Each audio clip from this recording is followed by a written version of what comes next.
All right, we're going to go ahead and get started. Let's go to the Lord in prayer. Lord, we're thankful again for your goodness, your grace.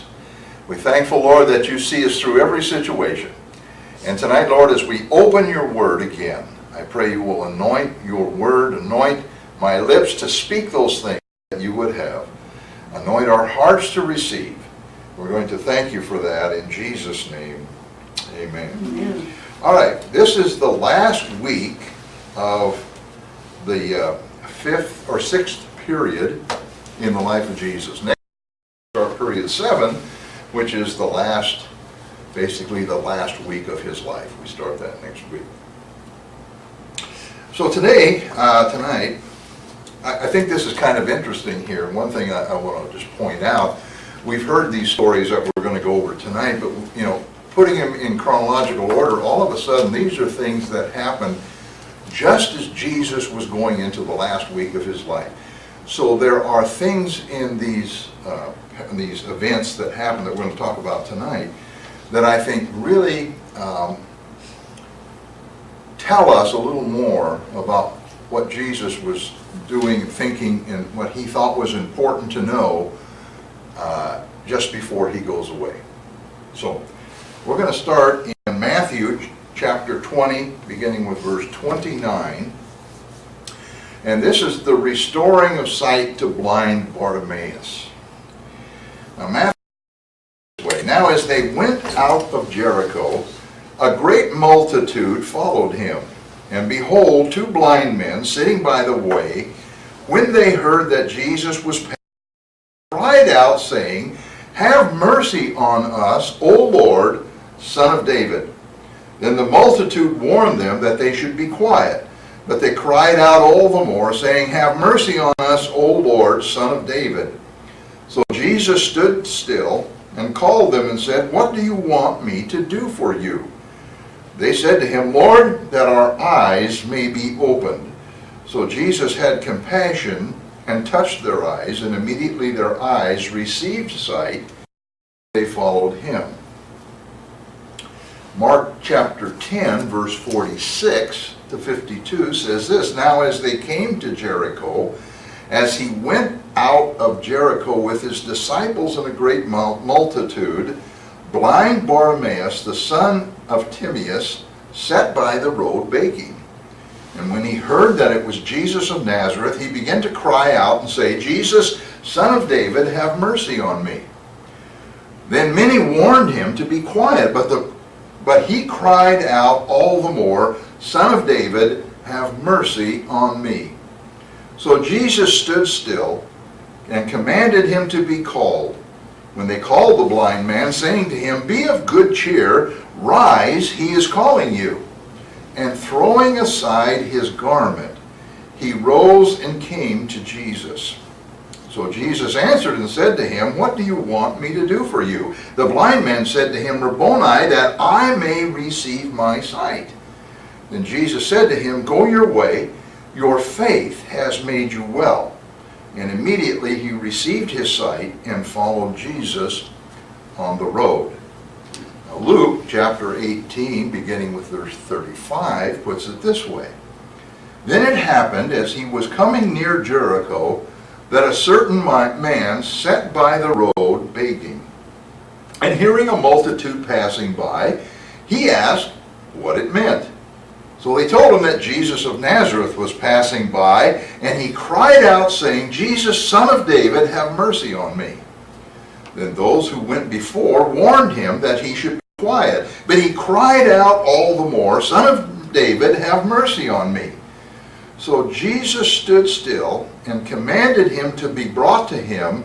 And when he had come near, he asked him, saying, 'What do you want me to do for you?' He said, 'Lord, that I may receive my sight.' Then Jesus said to him, 'Receive your sight, your faith has made you well.' And immediately he received his sight and followed him, glorifying God. And all the people, when they saw it, gave praise to God." Now, we have 2 different accounts here. Matthew talks about 2 blind men, And Mark and Luke talk about one blind man.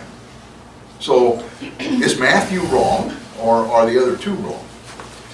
Actually, it doesn't really matter, because what probably is the case, Matthew tends to always look at things more precise in terms of the Jewish way of looking at things.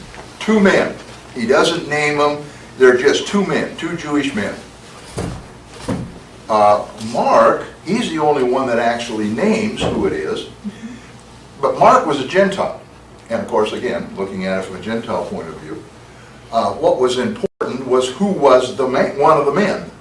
One of the men was Bartimaeus. What made him important was that his dad, Timaeus, was evidently a very well-known man in town. I mean, why would he bother to say this is the son of Timaeus if nobody knew who Timaeus was? So Mark is looking at it and saying, this is an important character. This is an important person, and we need to identify that person. Luke takes that same point of view, although he doesn't say who it is, but there is one of the two men that's very important. It's a well-known person. So that kind of, I think, answers why Matthew talks about two men and the others only talk about one. They don't limit it to one. They didn't say there was just Bartimaeus. They just said Bartimaeus was there. There could have been 15 beggars there. And in fact, it very well may be, because the beggars tended to hang together. You know, that was, they kind of found, like anybody, if you're blind, you're going to hang with blind people. And so they were probably a lot of beggars along that road right in that stretch. But we're going to look at some more things here that kind of draw our attention to these two guys. The other thing is, Matthew says, as he went out of Jericho, Mark says, as he went out of Jericho, now when he came to Jericho, as he went out of Jericho, so he's coming and going. That doesn't, you know, that's kind of hard to figure out. And then Luke says, as he was coming near to Jericho. What is it? Well, if I think the answer, if you're going to Seattle, you can say you're getting near to Seattle, or you can say I'm really coming out of Seattle, because if you're going down I-5, you're not in Seattle really very long. You pass through Burien, you have all of these suburbs and things, and you make a short trip through Seattle, and you're out the other side. So, but you're still in Seattle, and you're still near to Seattle. So, are you coming or going? And I think we see the same. And it's probably the case that he was entering into Jerusalem or into Jericho, but had come through the outskirts, the villages on the outskirts that were considered part of Jericho, but suburbs. Because Jericho was a large town. Actually, it was about 8 miles west of the Jordan, about 19 miles northeast of Jerusalem, and it was the largest city beside Jerusalem. So this was not a little town. This was a good-sized city. And this is nearby here is where the Israelites crossed the Jordan when they entered into the land of Canaan in Joshua chapter 13, verse 16. It was the first city that was taken by Joshua. And of course, we know the story. They marched around it and destroyed clear down to the foundations. Joshua pronounced a curse on the city, on anyone who should rebuild it, in Joshua chapter 6, verse 20, 21, and 26. This curse came literally fulfilled in the days of Ahab. 500 years later, Ahab rebuilt the city of of Jericho, and he was cursed. And, of course, we know the story of Ahab. That was found in 1 Kings 16 and 34. Afterwards, it became the place of the school of the prophets. 2 Kings 2 and 6. It was this place that Elijah worked the miracle when he came into the town and the water were bitter, and so he went out and made the water sweet.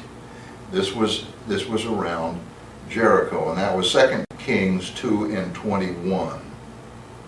It was sometimes called the city of palm trees from the fact that there were many palms in the vicinity. And there's still some of them hanging around today out there, the city of palms.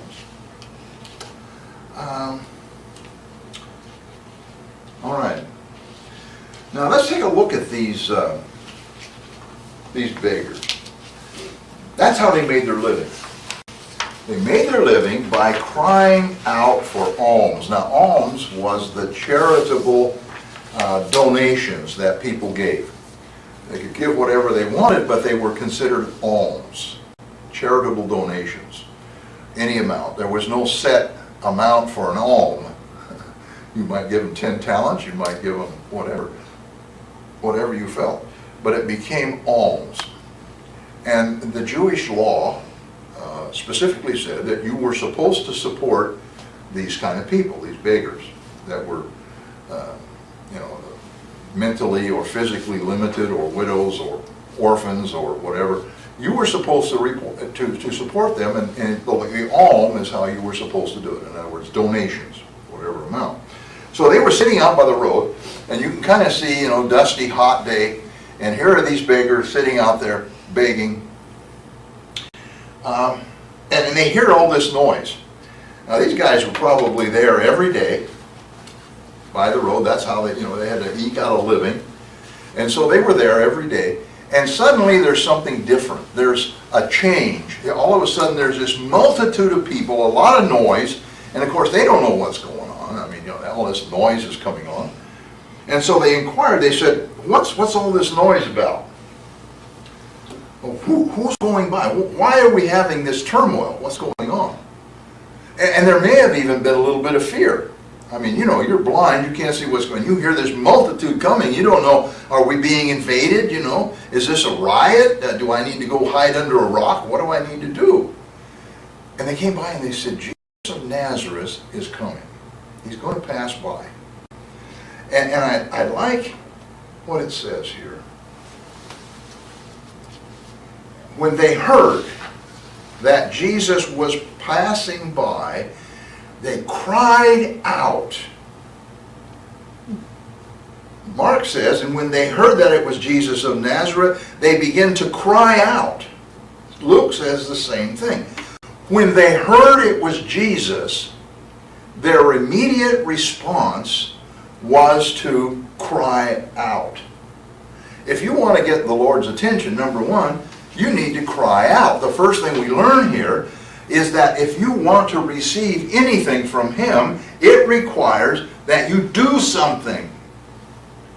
A lot of people come to church and they sit there on Sunday morning and pastor will say, okay, who has a need, who needs healing? And they'll put their hand up, yeah, I need a healing. Yeah, what would the blind man do if he just put his hand? Jesus, if you have a minute.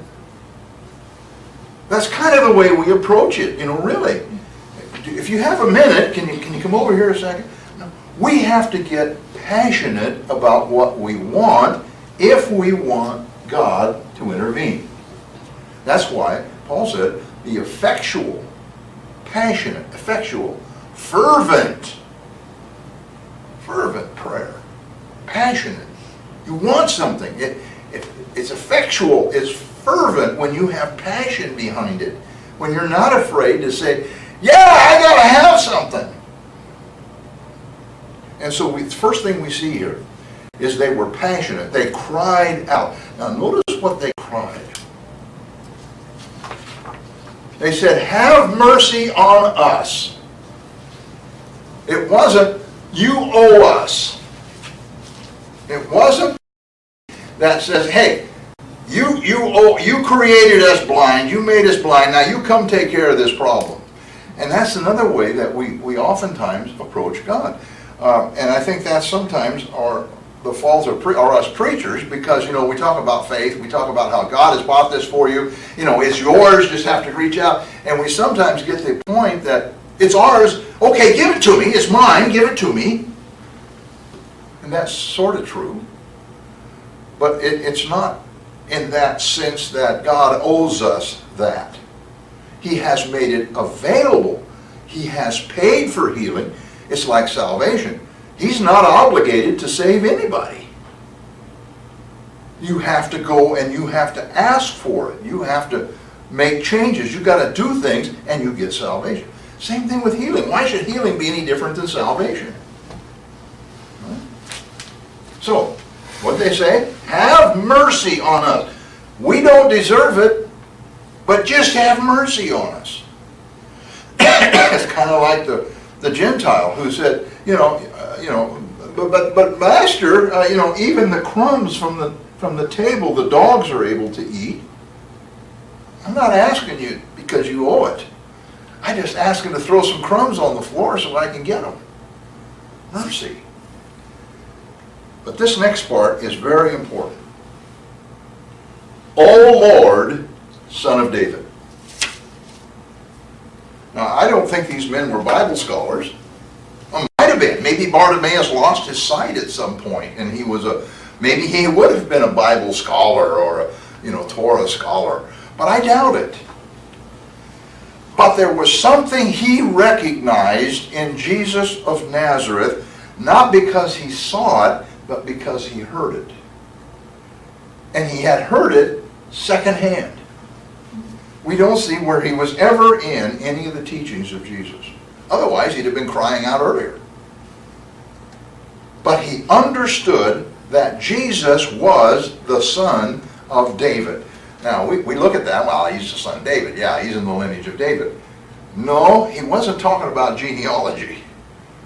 It was a common phrase. The Son of David was synonymous with the Messiah. So what these blind men were crying was, Jesus, have mercy on us. You're the Messiah. You're the coming King. You're the one who deserves all the glory. You're the one that's going to rule this place. Have mercy on us. Oh, wow. Where did they get that? It's interesting that it's put in this position. And we understand it was just before his final week. And notice the reaction of Jesus. So Jesus stood still. There was few times when Jesus was so touched by something that he stood still.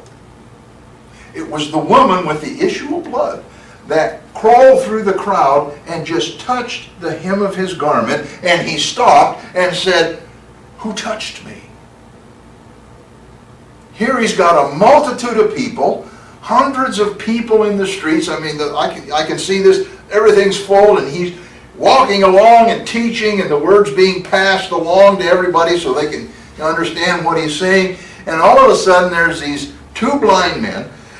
They're crying out, and we find out from Mark and Luke that when they cried out and said, "Jesus, Son of David," the people around said, "Stop calling him that."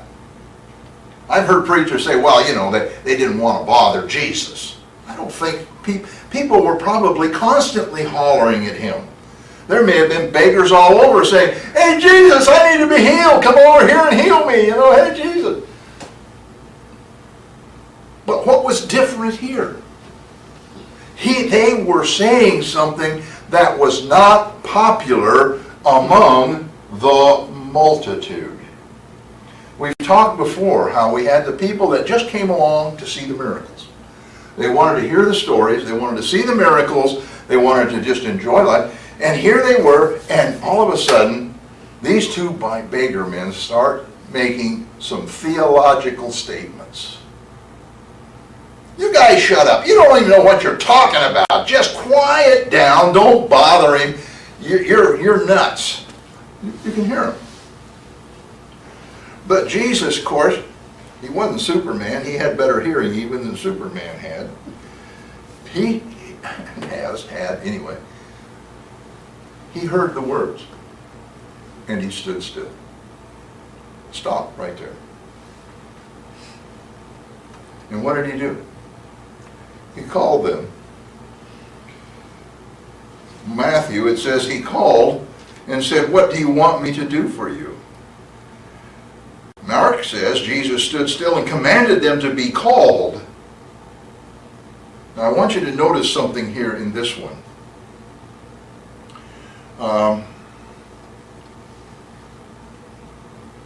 So Jesus stood still, commanded him to be called.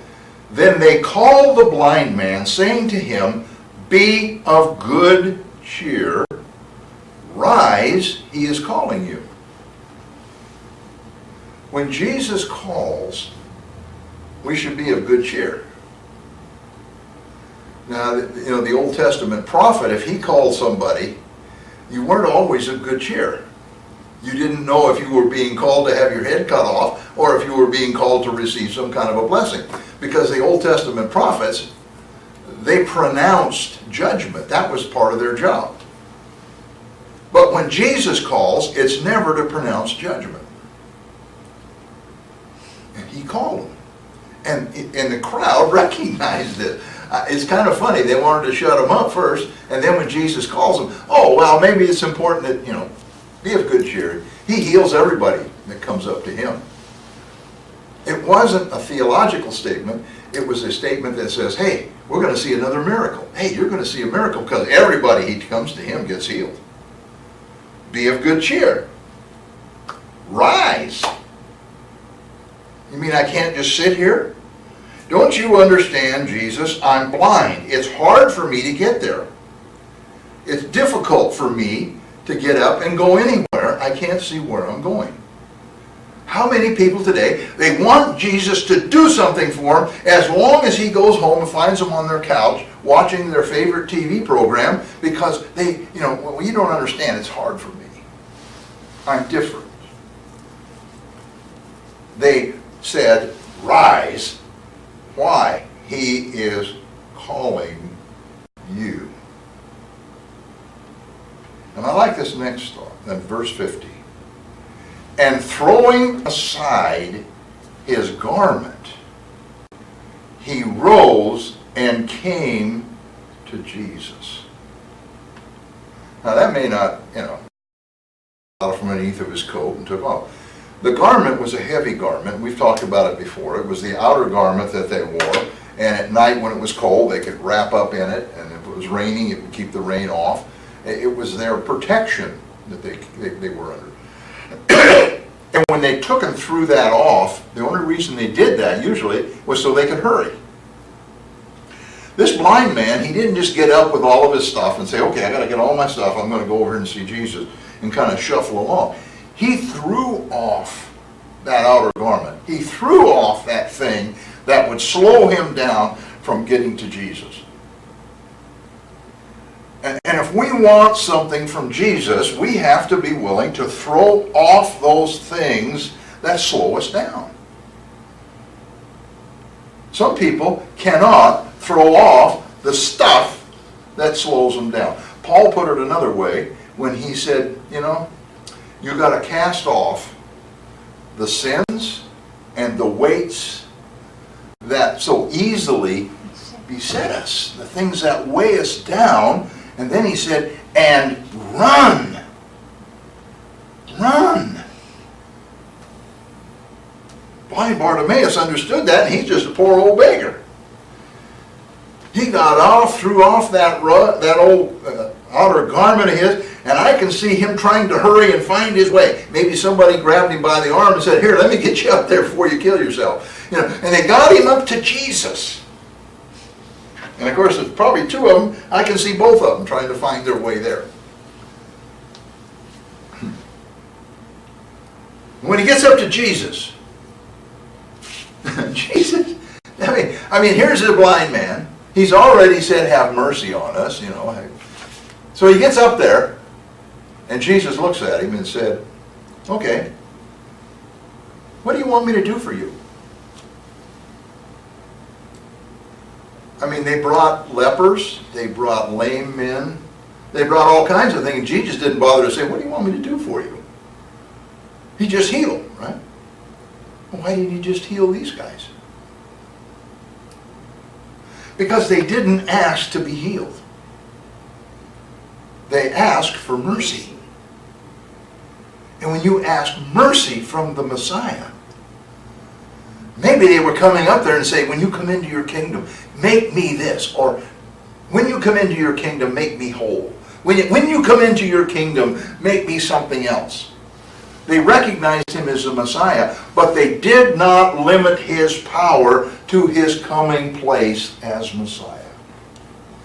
They expected to receive mercy. Wow. I mean, this is some deep stuff here when you dig into it. We could go a lot deeper into what some of this stuff is. But just look at what this blind man is saying. And perhaps this is why Bartimaeus is singled out, because he was probably the spokesman. Wow. But he says, Rabboni, master, teacher. You're my master today. He didn't say Messiah. He called him Rabboni.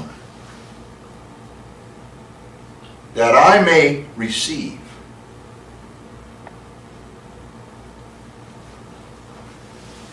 He could have said that you heal me. He said that I receive. If we ask for mercy, then we have to be willing to receive mercy. Too many people, they believe God can do things, but they're not ready to receive what God can do for them. They want it. Oh yeah, man, I really want this. Okay, receive it. No, I'm not worthy to receive. Oh no, I can't do that. Blind Bartimaeus could have just said, well, I'm really not worthy. I'm just an old dirty beggar. But when Jesus called him, after he asked for mercy, he understood that all he needed to do now was receive it. So his question, or his answer, wasn't heal my eyes. He said that I may receive my sight. Not force it on me. Not lay your hand on me and say, okay, your sins are forgiven and you're healed. I want to receive it. I want to be a partner in my healing. Oh.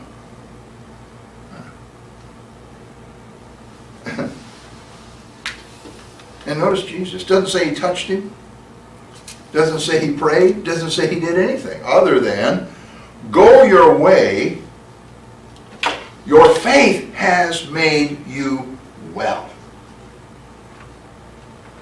He didn't say, go your way, I've healed you. Go your way, it's the power of the Father that came down and healed you.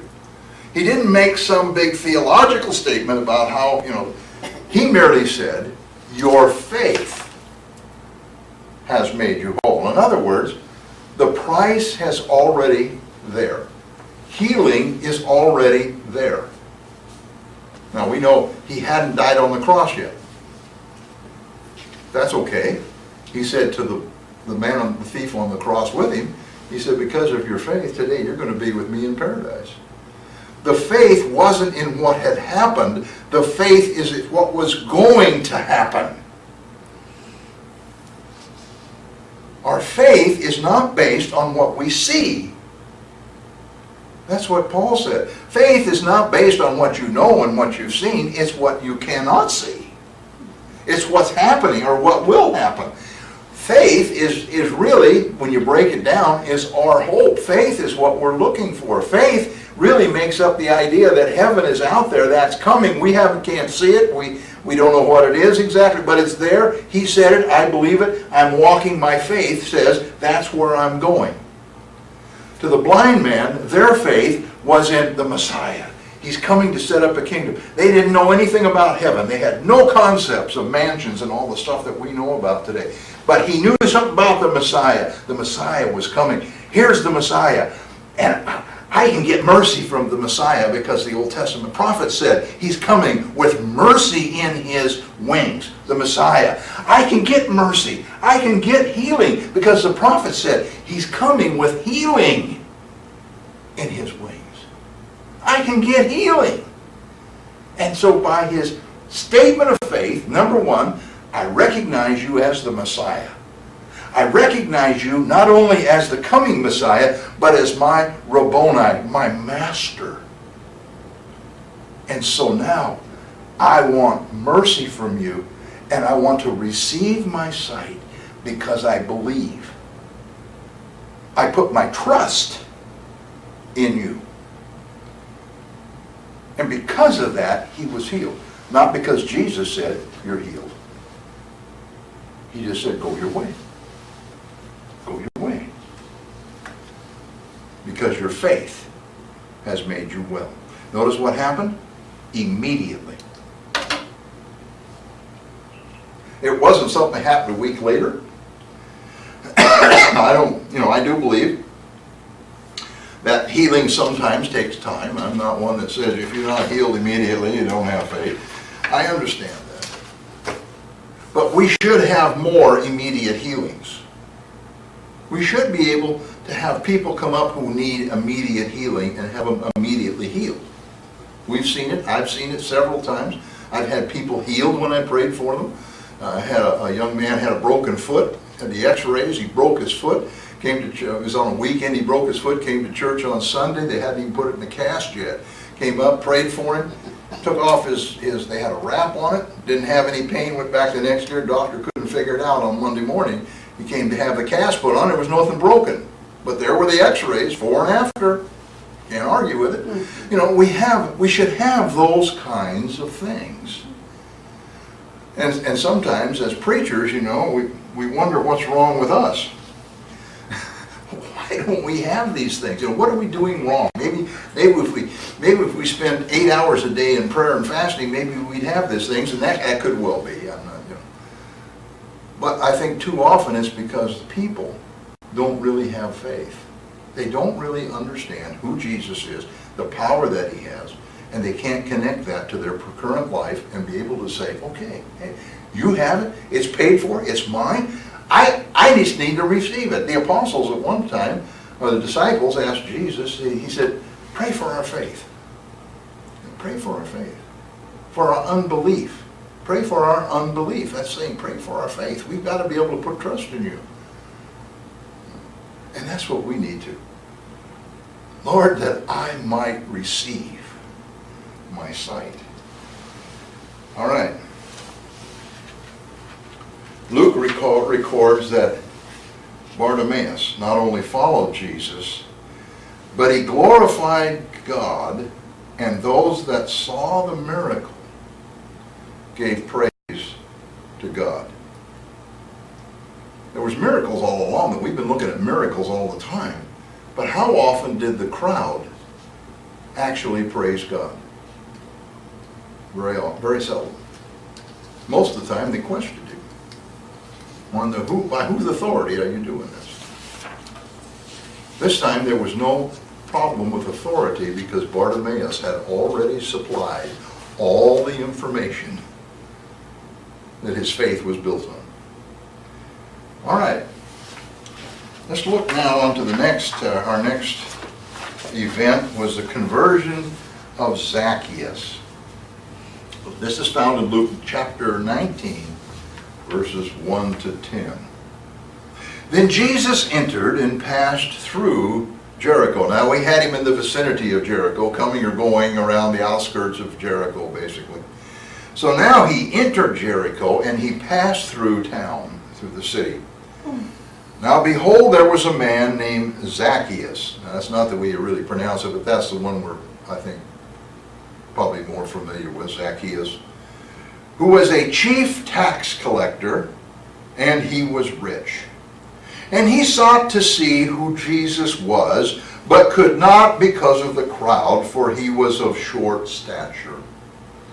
So he ran ahead and climbed up into a sycamore tree to see him, for he was going to pass that way. When Jesus came to the place, he looked up and saw him and said to him, Zacchaeus, make haste and come down, for today I must stay at your house. So he made haste and came down and received him joyfully. But when they saw it, they all complained, saying, he has gone to be a guest with a man who is a sinner. Then Zacchaeus stood and said to the Lord, Lord, look, Lord, I gave half of my goods to the poor. And if I have taken anything from anyone by false accusation, I restore fourfold. And Jesus said to him, today salvation has come to this house, because he also is a son of Abraham. For the Son of Man has come to seek and to save that which is lost. So here we have Jesus passing through Jericho. Multitudes around, packing the streets.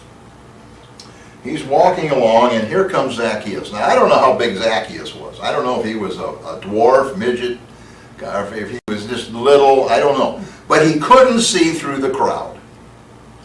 So what did he do? He ran down and climbed up in a sycamore tree. I think your last page of your notes has a picture of a sycamore tree, I think, if it came out on yours. Yep. Yep, that's a sycamore tree. There's different names for it, Egyptian fig, different names for it. But it's a tree that's easy to climb. It doesn't really get too tall. I mean, it's about 25 feet. But it's tall enough that you can easily climb it and look over the heads of a crowd. And so, I've often seen this when I was a kid. I remember we used to have the flannel graphs, and we had Zacchaeus climbing up in the tree. I've always remembered that story with the flannel graph. But here we have Zacchaeus. Now, since Jericho was a border city, and it was between the province of Judea and Perea, the customs, the duties that were paid in that particular city were probably very considerable. The famous Balm of Gilead, there used to be a song, I used to love it, Mac Holcomb used to sing it. There is a balm in Gilead to heal the sin-sick soul. And it's a very pretty song, And he was a tremendous tenor. But anyway, that's never here. But Jack Holcomb was his name. But this is a very famous balm of Gilead, and it was prepared as a healing ointment, and it was sold all over the world as a healing ointment, and it came from Perea. And this, no doubt, added considerably to the customs that were collected within Jericho, because that was one of the cities where all the trade passed through in that time was Jericho. So the taxes would have been that were collected would have made Zacchaeus a very rich man. He wasn't just a tax collector, he was a chief tax collector. He was over tax collectors. And we talked before about tax collectors. Rome would tell Jericho, for instance, you have to pay us X number of talents or whatever their dollar value was in those. This is our yearly tax. And it was up to the tax collectors to collect that, or more. They could collect as much as they really wanted. There was no limit. I suppose if they got really out of hand, Rome might come down and stomp on them. But they were expected to collect it. That was the job of the tax collectors. And so they would set their salaries and how much they wanted, and then they would collect this tax. So it wasn't very well organized in terms of how much you had to pay. But they would collect this tax. So the more money that was passing through, the more tax was collected. And being a chief tax collector, he would take off of the top to pay his wage, for running tax collector. So he was a very, very rich man. And you can see Zacchaeus, and he probably had all of these beautiful robes, because in that part of the country, it's very important that you look the robe. Very important. We see that in the Pharisees. They had to look the robe. So here we have him, and he got all of his robes. And I can see this little guy running around. He's probably got gold trim on his coat, and all this. And see him climbing a tree. Every time I see it, I get tickled. Here's this little guy trying to get up in this tree, this sycamore tree, and there's sap on the tree, and he's trying to avoid the sap, and he's trying to get up in this tree without tearing something, but he gets up in the tree. So Zacchaeus, up in the tree.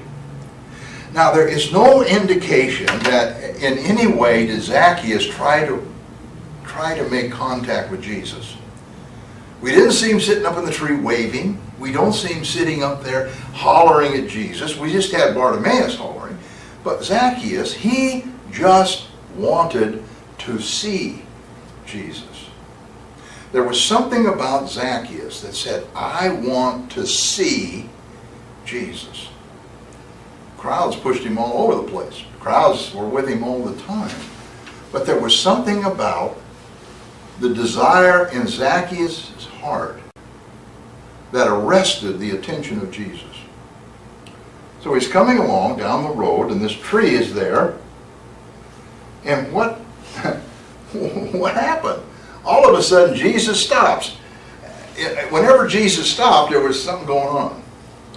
He stopped and he looked up in the tree. Now there's the tree by the road. There's Zacchaeus up in the tree. It had to be kind of a comical sight. He's up there with all these fancy robes. He's sitting up, this little guy sitting up in the tree. Here's Jesus with all these people all around. And suddenly Jesus stops and looks up in the tree at Zacchaeus and he says, "Hey, Zacchaeus!" Now notice, nobody told him who it was. He didn't have a name tag. "I'm Zacchaeus." Jesus knew who he was.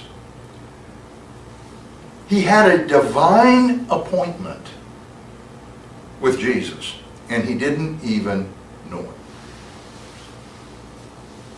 it. He's up in the tree just trying to get a glimpse. And you know, there's people today who just want to get a glimpse of Jesus. They don't necessarily want, you know, a big theological discussion. They don't necessarily want to see miracles and all of that. It doesn't say he was looking for any of that. It just says that he wanted to see Jesus. Wow. And it was a divine appointment. I think if somebody would have told Zacchaeus, "Hey, Zacchaeus, you know, today Jesus is passing by and he's going to come to your house tonight to spend the night," what would have Zacchaeus done? Rich man. He'd have probably got 3 or 4 big, hefty guys, you know. And when Jesus started coming down the road, he said, "Okay, clear the way." And I can see these big, hefty guys pushing people back, and here comes little Zacchaeus walking up. "Hey, Jesus, I'm here. I understand you want to spend the night with me. You know, we've made preparations." That wasn't the case. And Jesus oftentimes has the most important encounters with us when we don't expect it. But the key is that we want to keep our eyes on him. When we're looking for him, when we want to see him, then we'll have a divine encounter with him. If we just want to be around him, see, Zacchaeus could have been around him. He could have stood on the side of the road and been around Jesus but never seen him. He had to go out of his way. He had to be uncomfortable. He had to get into a position to where he could see Jesus. We are so often blinded because we're so busy looking at everything else that's going on that we forget that we need to focus and see Jesus.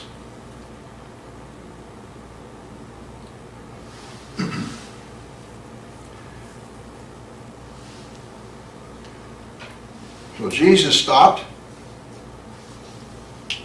and he said, "Zacchaeus, hurry, get down from the tree. Don't take your time. You hurry. Don't worry about tearing your garments. Don't worry if you get sap on your coat. Hurry up. Get down from the tree." This is the only time that Jesus invited himself to spend the night at somebody's house.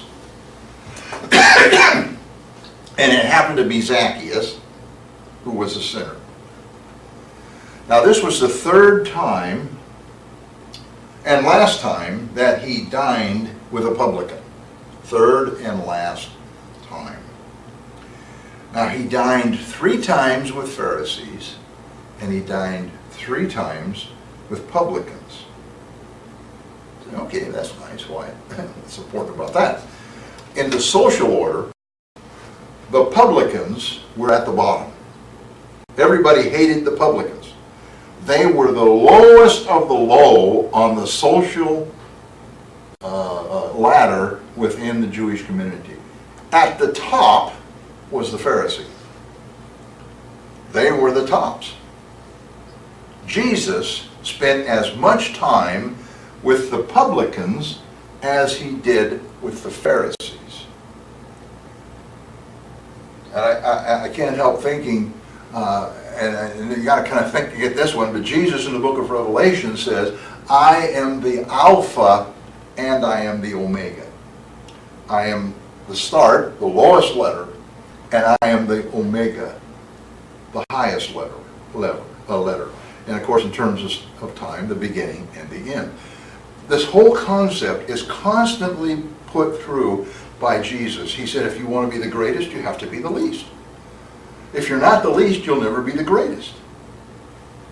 Now, we have people who think that because they are who they are, they should be the greatest. We've just seen that in our church this last couple of weeks. Well, we should have a partnership. Why? Why? I should be something. Why? Who said? Have you spent time being the servant? These particular people, you have a work day, they never show up. Pay tithes? Nah. Can't afford to pay tithes. Do anything? Can you come down and do? No, I really can't do that, but I should be a leader. Literally, this happened this last couple of weeks. I should be a leader. But Jesus doesn't call leaders from the top echelon. How many leaders did he call from the Pharisees? As far as I know, there was only one that really followed him, that we think, and that's Nicodemus. But how many did he call from the low class? The fishermen, the shepherds, the publican, the tax collector. You see, it's when you understand where you are in the social structure that you are nobody. Now, and I'm not saying that in terms of, if you're a lawyer, you can't get saved. I'm not saying that at all. But we have to have the mindset that if we are going to follow Jesus, if we're going to be successful following Jesus, the only way that's going to happen is if we put ourselves at the bottom of the social order. We have to consider ourselves as nothing. And then Jesus can use us. But if we continually think that I am really somebody, if you think that, you'll never be used.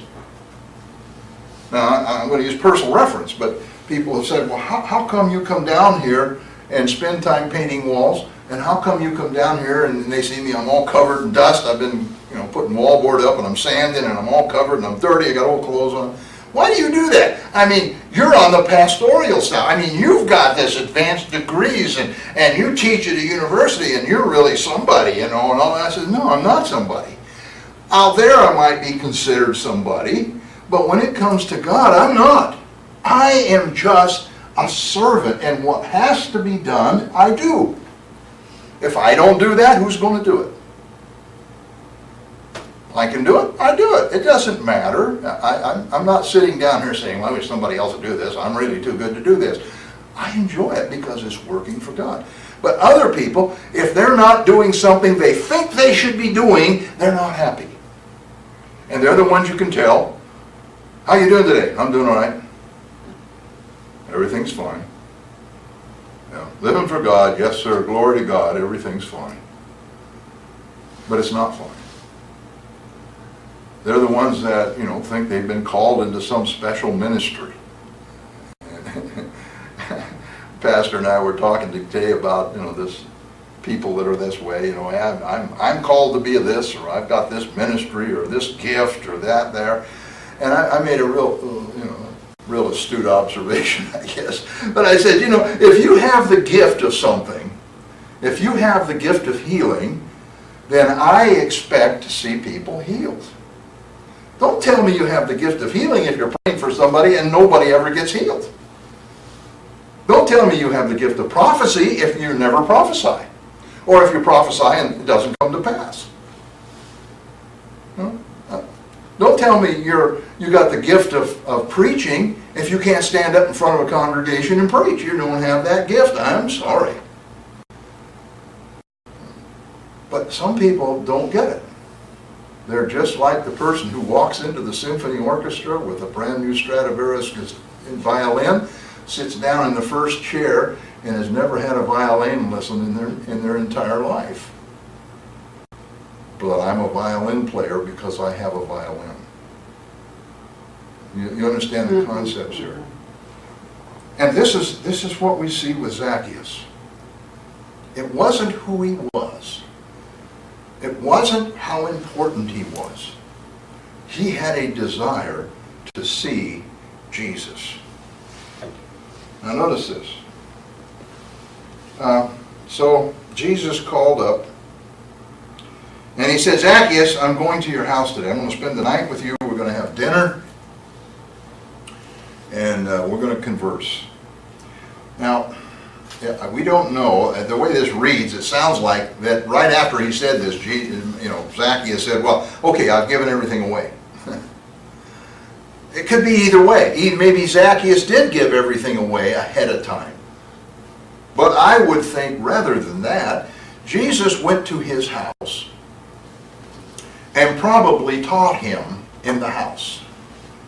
And verse 8 then is maybe the next morning. We don't know. It could have been right then, but we don't know that. But notice what happened when he went in and went to dinner. They, being the multitude, they all of them complained, saying, saying, he has gone to be a guest with a man who is a sinner. Now the reason I think this is the next morning is because Jesus didn't say anything. So I read to this, it was probably the next morning. They came out, here's the multitude waiting for Jesus like they always did. And then Zacchaeus stood and he said to the Lord, look, Lord, I gave half of my goods to the poor. And if I have taken anything from anyone by false accusation, I restore it fourfold. Now the event that comes immediately to my mind is the rich young ruler. Rich young ruler came to Jesus and he said, I want to follow you. Hey, I want to be one of your disciples. I want to be a follower. I want to be close to this power. And what did Jesus say? He said, go sell all that you have and give it to the poor and come and follow me. The difference in these two, he never told Zacchaeus to do anything. The difference is in the heart condition. The rich young ruler wanted to follow Jesus because he was a rich young ruler. Hey, this will be an adventure. I can put it in my resume that I followed Jesus. I have seen these things. It was more from that perspective. It was never a humbling. It was never a saying. So Jesus said, well, sell everything they have. You're going to be poor. Get rid of everything that you have. What does that make him? Poor. Couldn't do it. Zacchaeus, on the other hand, he said, Lord, I've given half of my stuff away already to the poor, and if I have done anything, man, I want to repay it fourfold. You see, the heart condition was different here. He was willing to take the low road. He was willing to drop in the estate as far as how much he had on this earth in order to follow Jesus. And notice what Jesus said here. He said, today salvation has come to this house. Why? It didn't just come to Zacchaeus. It came to Zacchaeus' house. I can see his wife, if he had a wife, I don't know, maybe it doesn't say, but I can see his wife saying, Zacchaeus, are you nuts? Taking half of our savings and giving it to the poor? You can see that today, couldn't you? Somebody comes, oh yeah, I'm going to give half my savings. Are you nuts? And you're going to give what? 4 times back to anybody that you've gotten something from illegally? That's going to wipe us out. Are you crazy? No. But Jesus said, today salvation has come to this house. His next statement, and I think this was to the crowd. He said, because he also is a son of Abraham. Because he's also the son of Abraham. We forget, when we look at people, that they are also the children of God. Because they're not saved, just because they haven't changed their life, just because they're living in the wrong place, doesn't mean they're any less the children of God. They're not sons of God, but they're children of God. And because they were sons of Abraham, they were Jewish. And part of the law that was so important is that you supported the poor. And I'm sure Zacchaeus had his sacrifices and he did everything ceremonial he was supposed to do. But probably supporting the poor was not one of them. When he did that, Jesus was able to say, he's now a son of Abraham. He's now able to go in. He's now able to be recognized in the family of Jews. Now, we look at that and say, well, that's not as important as being in the family of the church. That's true. But remember, he is about to go into Jerusalem. He's about to die. And he's saying, hey, I'm about to open a whole new paradigm. I'm about to open a whole new dispensation. But it's still important that he's a child of Abraham. Then he goes on to say, for the Son of Man, not the Son of God, the Son of Man. Now, there's a difference between the Son of Man and the Son of God. The Son of God speaks to his divinity. The Son of Man speaks to his humanity. It says, the Son of Man has come to seek and to save that which was lost. See, he didn't go under that tree and just pass by because Zacchaeus didn't say anything. We saw in Bartimaeus the exclamation and understanding of who Jesus was, the crying, the passion that they wanted to have something from God. Zacchaeus said nothing. He just wanted to see. But Jesus came to seek. He's looking for that person who just wants to see him, who's searching just to see him. That's the one he's seeking. Why? He seeks him so that he can save that which is lost. That's powerful. I don't know if you see the connection here. It's not just to the one that hollers the loudest. It's not to the one who wants the most. It's to the one who wants to see Jesus. To me, that's very, very powerful. All right, let's move on to the last one, which is the parable of the minas or pounds. Minas in the New King James, most of the other translations. This is found in Luke chapter 19, verses 11 to 28. And this carries right on from where we just were, by the way. This is Luke 19, 1 to 10. Now we're going Luke, next verse. Now as they heard these things, what things? That he came to seek and to save that which was lost. That salvation has come to the house of Zacchaeus because he's also a son of Abraham. All right? So now they heard these things, and so he spoke another parable because he was near Jerusalem and because they thought the kingdom of God would appear immediately. Therefore, he said, a certain nobleman went into a far country to receive for himself a kingdom and to return. So he called 10 of his servants, delivered to them 10 minas, and said to them, do business till I come. But his citizens hated him and sent a delegation after him, saying, we will not have this man to reign over us. So it was that when he returned, having received the kingdom, he then commanded these servants to whom he had given the money to be called to him, that he might know how much every man had gained by trading. Then came the first, saying, Master, your manna has earned 10 minas. And he said to him, Well done, good servant, because you were faithful in very little, I have have authority over 10 cities. And the second man came, Master, your mina has earned 5 minas. Likewise he said to him, You also be over 5 cities.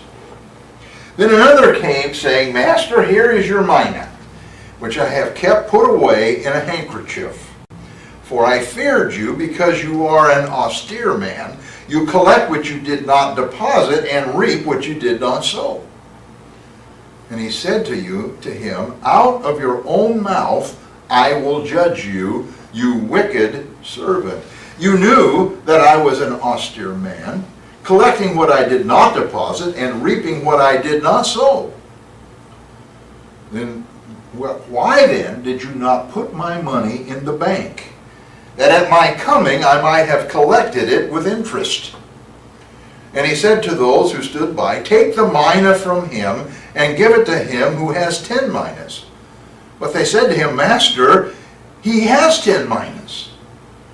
For I say to you, that to everyone who has will be given, and for him who does not have, even what he has will be taken away from him.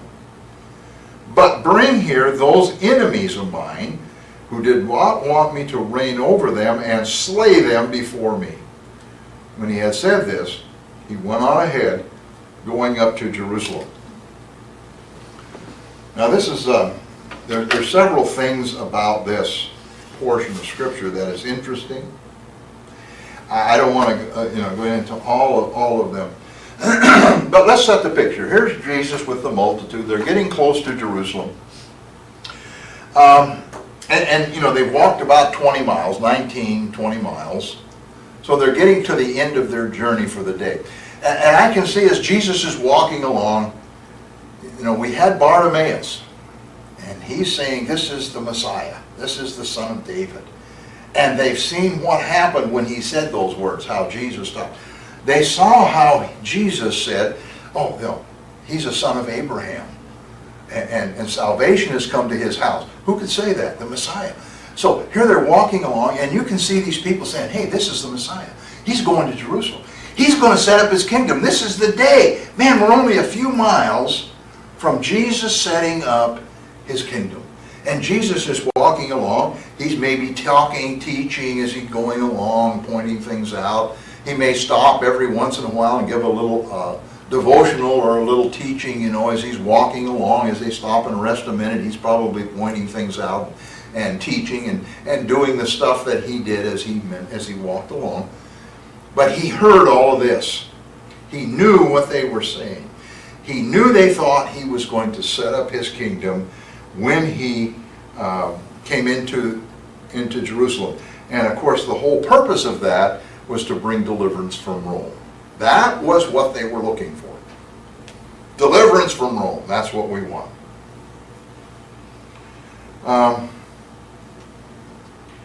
And as they got close to the city, Jesus stopped, probably for a rest stop, and he told this parable of the rightful ruler of the kingdom. Now, to understand what this parable was about, he had the parable of the 10 talents. If you remember the parable of the 10 talents, very similar to this one, right? But it was for an entirely different reason that he talked about the 10 talents. And if you'll remember there, that the ones who didn't have any interest back or hadn't earned any money, he had them put to death. He had them bound up and put to death. This is an entirely different here. Same idea, but applied in an entirely different way. In that day, Rome or you would be a ruler over an area, say Judea. And so if you died, or you decided you didn't want to be ruler, your son could take over. And so the son would take over, but he couldn't really be officially the ruler until he went to Rome and had Rome proclaim that he is indeed the ruler over this area. And so that is kind of what's going on here. It was necessary that the prince or king who was over an area should receive recognition of his right to the kingdom by the Roman emperor. And in order to do this, he had to go to Rome. Or, as it is said here, that he might receive to himself a kingdom. So what the story is about is a king who has now inherited a kingdom, but he can't be the king yet until he goes to somewhere else to receive the authorization to be the king. Okay? So that's what's happening here. This actually occurred several times. Archelaus, a son of Herod the Great, about the time of the birth of Jesus, went to Rome to obtain a confirmation of the title which his father had left him, and succeeded in doing it. Herod the Great, his father, had done the same thing before to secure the aid and countenance of Antony. Agrippa, the younger grandson of Herod the Great, went to Rome also to obtain the favor of Tiberius and to be confirmed in his government. Such instances having frequently occurred would have made this parable perfectly intelligible to those who it was addressed. You know, if we didn't know, not knowing this, you just think, well, this guy's going over in some country to visit or take a vacation. No, he's the king, but it hasn't been affirmed yet. Now, there was another thing here. Let me first of all say this. The thrust of the parable is that you would have to go to a far country. Of course, we know that is heaven. Had to go to a far country in order to obtain the official recognition and authority to be the ruler of that kingdom. Jesus would have to endure the cross, die, and raise again in order to pay the redemptive price for the kingdom to which he was the rightful heir. So here's these people, they're all saying, we get to Jerusalem, he's going to set up his kingdom, he's going to be the Messiah. Jesus is saying, just a minute, I can't do that. Even if I wanted to, I cannot do that. Because this kingdom, Jerusalem and everything else, does not belong to me. I am the rightful heir. I can't set up my kingdom. It belongs to somebody else. Who's the ruler of this world? Lucifer. It's his. Now, he doesn't say that here. But he said, I'm the rightful heir. But I am not going to be able to set up my kingdom when I go into Jerusalem. I, first of all, have to go somewhere and get the title. And I was talking to Rick in the car. We were driving along, and I forget what we were talking about. But I said, Rick, can you just, in your imagination, I have a vivid imagination about things. I picture stuff, you know. And I can see Jesus dies on the cross. They put his body in the tomb. And by the way, I don't think his body ever left the tomb at that point. But his soul, the divinity part of Jesus, went down, ministered to Hades, to Abraham, and all of the Old Testament saints. The Bible says he led the captive, you know, and I can see him going down there and taking all of these people that are in Hades, and I can see him as he marches into heaven with all of these Old Testament saints. I can see him marching into heaven, and I can see him saying, look what I've brought. And by the way, you know, the deed to the earth that's been sealed. And you go back to Ezekiel, where there was the deed that was put in the clay jar, set over there. And he had one, and one in the clay jar. When he came back, he had him open the clay jar, because his deed was in there. But he couldn't claim the deed to the earth. But I could see him coming back and saying, look, I paid the price. I paid the price. I'm redeeming the deed. Open the jar. Give me the deed. And we see this in the book of Revelation very, very clearly portrayed with the book. And he says, give me the deed. Wow. I mean, that sends chills up and down my body. And he's saying here that, he gets all of this, and then I can kind of see himself, I got to go now. He goes back into the grave, and where his body is, and the resurrection power hits. And the body is changed. And the soul and the body are united in a glorified body, and the bones and the flesh are all gone. They just been gone someplace. But here's Jesus walking around in an entirely different body. He can walk through walls. He can just show up. He can do all of these things. Why? Because he redeemed the deed. He went and got confirmation that he is indeed now the ruler. Ooh. Wow, that's powerful. And so that's what he's telling these people in this parable. Now, as he was gone, the intent of the ruler, and let's look at C first. Before leaving on his journey, the ruler called 10 of his servants and gave each minas. Take that 10 and scratch it out. That shouldn't be in it.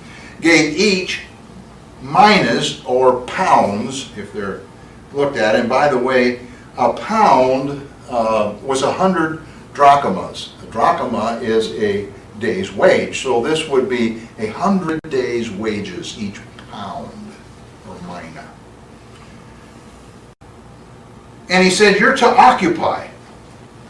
Now, I've heard people say occupy. That means we just live here, we walk around on this earth, and we're waiting for the glory hallelujah day when we get taken up in the rapture. So we're just occupying until he comes. But occupy, which was pragmat euomahi, I gotta go take some Jewish lessons, I guess. But anyway, or Greek lessons. Anyway, what it means is to carry on business of a banker or trader. That's what that word occupy, our English word occupy, doesn't mean to sit around. It means to carry on the business of a banker or trader. So this ruler gives these servants these minas. Now we know from what he says later on that I took stuff that I didn't plant. I didn't deposit it, but I got the results. What he's saying is, I put money in, the interest. I gather interest from what I put in the bank. He was a trader. He was a banker. And he said, okay, so all of you have these. Now occupy. Do business. Do something with it. Invest it. Do something with it. That's the point. I want my business to continue. While I'm gone, invest. But what would happen if your boss came to you and said, I'm going to be out of town for a few months, here's the money, I want you to invest this money for me so when I come back I have a profit? That would be the same thing. All right. So, Jesus inserts the information here that while the ruler was gone, that the Jews, or those in his kingdom, sent emissaries to talk to in this case it would be the Roman emperor, that's what they would understand it to be, to try and convince him that they shouldn't give the kingdom to this man because they hated him. This actually happened, by the way, when Archelaus went to Rome. The Jews sent 50 men to plead with Augustus not to confirm Archelaus as ruler over them. This was fresh in the minds of the multitude and accentuated the message of the parable. So what Jesus was saying here is that he's going to have to go and he is going to have to get the deed. He's going to have to get the accreditation, the authority to be the ruler. But the people didn't want him. And we know they didn't. And so what did they do? They sent emissaries. Well, who were the emissaries? High priest, Sanhedrin, Pharisees. And I can see them standing on the street corner, going back and forth and praying, saying, God, you got to do something about this guy. God, we need you to intervene. God, we need you to kill him. God, we don't want this guy. I mean, I can see them doing this. They were religious prayers. I mean, why wouldn't they do that? That would be a normal thing. Didn't work. As it didn't work with these men, these people. They sent an emissary, it didn't work. When the ruler returned, he commanded that these servants come and show their profit. Okay, we're going to have a checking of the books. I want to see how you've done. And the first group came in, they had the 10, and they had increased 10. So they had doubled what he had given them. Notice what he says here. He didn't say, okay, give them 10 pounds, and it's theirs. Give them 20 pounds, it's theirs. He said, you will rule over 10 cities. That's an important observation. You're going to rule over 10 cities. In other words, the interest that you earned on what I gave you determines how much you're going to rule. Those that had 5 came in, and it was the same thing. They had made 5, and he said, you're going to be rulers over 5. And the last ones came in with the ones, and they said, well, we were really frightened, and so we hid it in a napkin, and we didn't do we didn't do anything with it because we were afraid. And he calls them wicked servants. But he doesn't condemn them to death. He merely takes what they had and gives it to the one that has 10. What is this all about? Well, the intent is pretty clear, I think. Jesus has given each of his servants something of value. Something of value. He's gone. Now, he went already. He's got the deed. He's got everything he needs. But he is gone. He's not coming back to rule this place until it's time. And when he comes back, he expects us to have invested what he has given us. He has given everybody something of value, and he expects that we show a profit for what he has given us. Now, it doesn't matter, and this is the important point in this parable, I think, one of them, is it doesn't matter what he gave us. It doesn't matter how much he gave us, but he gave everyone something, and he expects a return on the something. Is it the Apostle Paul that says, to whom much is given, much shall be expected. If I've given you a bunch, I expect a bunch back. Some people only have a little bit. I mean, we see it all the time in church. We see people come in. They don't have very much. I mean, I don't mean money. I mean, they just don't have a lot of, they're introverted, they don't have a lot of social life. Maybe they're just kind of, the little bird that hangs over in the corner, and they haven't been given much. They don't have much personality. They don't have any talents much, But every one of them has been given something of value. And all he is asking is that you find that value. That's why I like this, the week 2 of the tracks, the Grow Tracks, where you can actually look at something on a piece of paper and say, oh, these are my talents. I have some gifts. I have some talents, some things I can do. Maybe I'm not able to go up and sing it, but I can do this. And all he's asking is take what he has given you and use it. Invest it. Now, he didn't ask these guys, and here's another point, he didn't ask his servants to go out and work in the fields. He didn't tell them, go invest and feed and seed and plant it and go out and harvest and work hard at all this stuff. He just said, take and invest it. Whatever I've given you, invest it. That's why I like this concept of the small groups. You don't have to do something you're not comfortable with.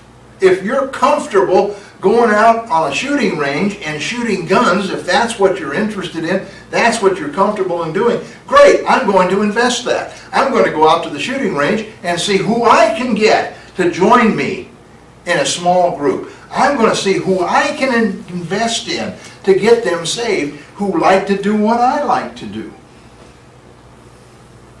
That's maybe the only talent you have, the only gift that you really have. Some people, that's about it. Use it, invest it. And if you've invested it, if you double, he is going to give you more.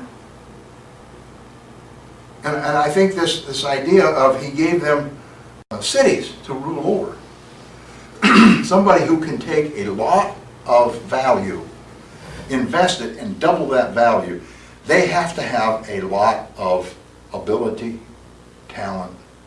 They have to be a leader. You know, they're the kind of people that you would put in charge of things. They're going to be the people that can handle 10 cities. The one who had one, even though he doubles it, does he have the ability to rule 10 cities? I know a lot of people, they can't even rule themselves. How are they going to rule a city or 10 cities, you know? So God gives us gifts according to what we have. He gives us things of value according to who we are. But he just asks us to invest those things. 1 Corinthians 12:7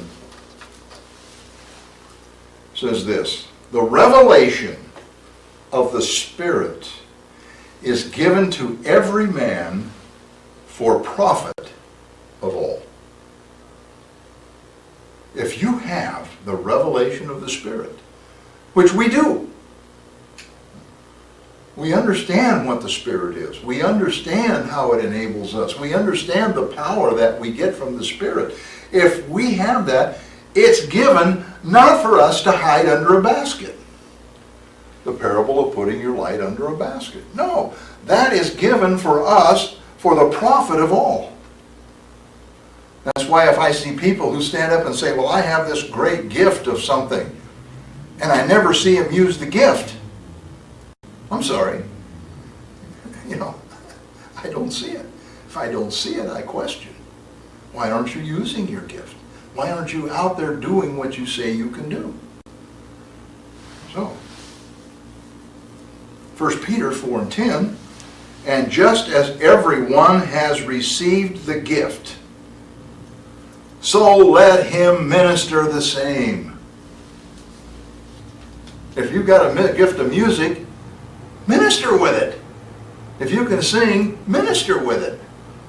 If you can speak, speak. If you can act, act. If you can dance, dance. What do you have? What is your gift? What has God given you to do? Minister with it. Don't show off with it. You know, don't just say, well, I'm a great dancer, I'm a great singer, I'm going to go be the next Mel Torme or something. I don't know, whatever. No, but minister with it. Use what the gifts God has given. This is not a parable about salvation, rather a parable about rewards. Rewards.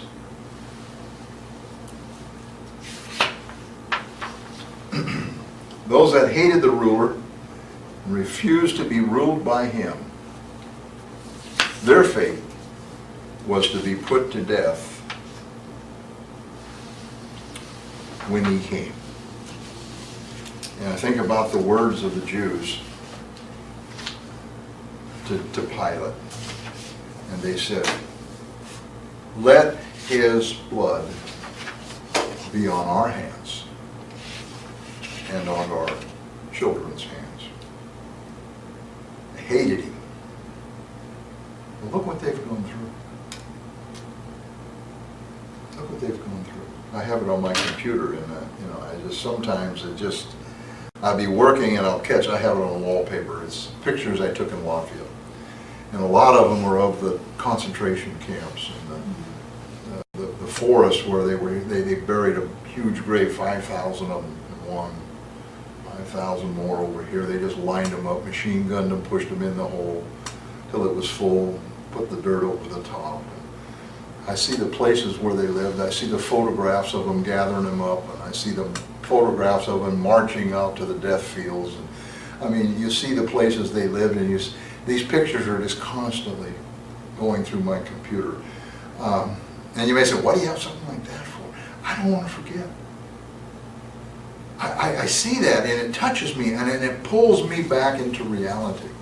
That we cannot afford to make statements to God and say, God, I'm not going to serve you anymore because, or God, let this happen or let that happen.